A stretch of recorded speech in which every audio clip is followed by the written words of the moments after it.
Friends, આજે હું તમારા માટે કંઈક નવું લાવી છું.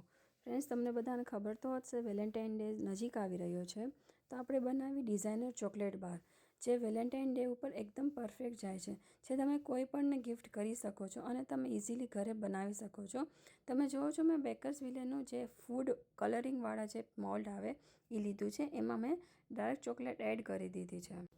ડાર્ક ચોકલેટ એડ કરી અને મેં બધા અલગ અલગ જાતના જે તમને મોલ્ડ બતાવ્યા એ તમે તમારી ચોઈસથી કોઈ પણ શેપના લઈ શકો છો. એ બધાની અંદર મેં ડાર્ક ચોકલેટ એડ કરીને ફ્રીઝમાં સરસ રીતે સેટ કરી લીધા છે. ત્યારબાદ જે કપલનું ટોપર હતું એને મેં ગોલ્ડન ડસ્ટ અને ઇવાપોરેટ નાખીને એને સરસ ગોલ્ડન કલર કરી લીધો છે. ત્યારબાદ મેં બારનું મોલ્ડ લીધું છે અને હવે આપણે ચોકલેટને ડેકોરેટ કરી શકીએ. ફ્રેન્ડ્સ, આ બધા મોલ્ડ તમને એમેઝોનમાં ઇઝીલીથી મળી જશે. અધરવાઇઝ તમારે ઘરની બાજુમાં કોઈ બેકરી શોપ હોય ત્યાંથી તમે પણ ઇઝીલી મેળવી શકો છો. ફ્રેન્ડ્સ, ડિઝાઇન તમે તમારી રીતે કરી શકો છો. Thank you.